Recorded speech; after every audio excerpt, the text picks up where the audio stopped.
Okay, well, I read the Freedom Writer's Diary, and it's a book about all of these all of these diary entries that these students at Wilson High School put together into a book back in the 90s.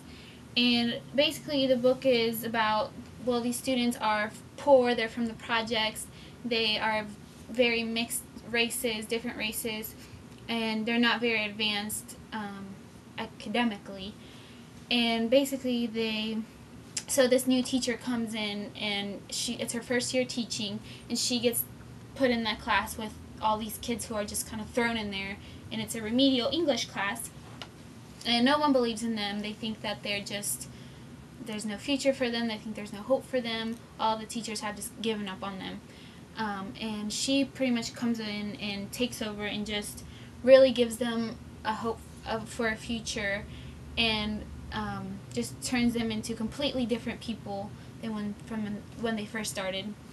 And so she starts doing things like, none of them knew what the Holocaust was. They didn't know anything like that, and she ends up, getting 2 side jobs just so she can afford all these books that she starts buying for them. She starts taking them on trips to all these really cool places.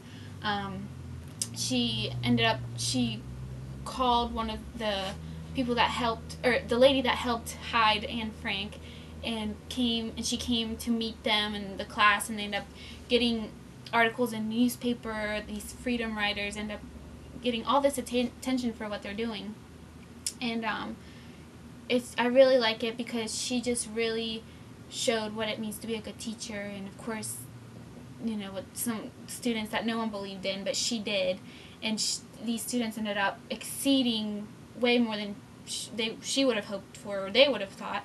And they actually, they go from a 0.5 GPA to a 2.8 GPA. They all go to college. They just get better in their writing and everything.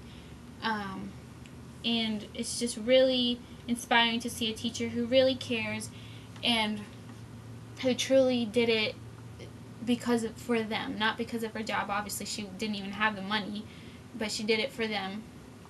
And it's just really cool, the things that they did. They would, she took them to Washington D.C., and they went to the Lincoln Memorial, and well, of course, a lot of them were having problems at home and out in the streets. There was a lot of gang violence and a lot of drug use and all these things that they just turned around completely.